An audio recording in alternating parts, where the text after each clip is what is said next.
ആദ്യമായിട്ടാ ഞാൻ ഇങ്ങനെ സംഭവം കണ്ടത്. നീ എന്താ ചിരിക്കണത്? നിനക്ക് പേ ഇളകിയ? ഗസ്റ്റുകളൊക്കെ ഭയങ്കര ഹാപ്പി ആയിരുന്നു പറഞ്ഞു. നിങ്ങൾ ഹാപ്പി ആയിരുന്നോ? പറയാം. 5 സ്റ്റാർ ഹോട്ടൽ എന്നാണ് ലാലേട്ട പറഞ്ഞത്. അതാ നിന്റെ വിഷമം? അല്ല പിന്നെ ഇത് മറ്റേ പഴയ ബസ് സ്റ്റാൻഡിന്റെ സൈഡിലുള്ള അമ്മിണി ലോഡ്ജ് ആയിരുന്നു.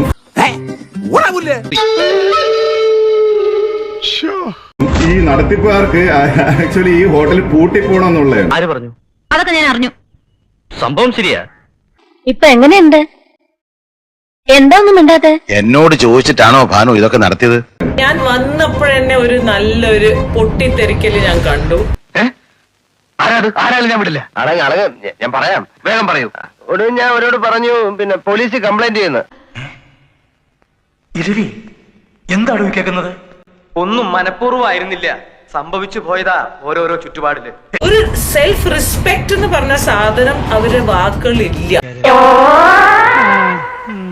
എല്ലാരെയും ശത്രുക്കളായിട്ടാണ് പ്ലേസ് ചെയ്ത് വെച്ചിരിക്കുന്നത്.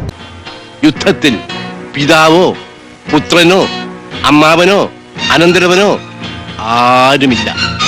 ശത്രു മാത്രമേ ഉള്ളൂ. ശത്രു. ഗെയിമിനെ ഗെയിമായിട്ട് ഇവർക്ക് കാണാൻ കഴിയാത്തത് എന്തുകൊണ്ടാണ്? സോറി, അറിഞ്ഞോണ്ടല്ല, മനഃപൂർവ്വമല്ലേ.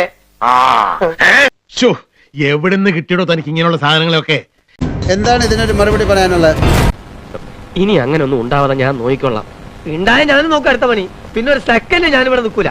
പതുക്കെ ഉണ്ടാവില്ലെന്ന് ഞാൻ പറഞ്ഞില്ലേ. എല്ലാവർക്കും സന്തോഷമായല്ലോ? എനിക്ക് സന്തോഷമായി. എല്ലാവർക്കും പിരിഞ്ഞു പോവാം.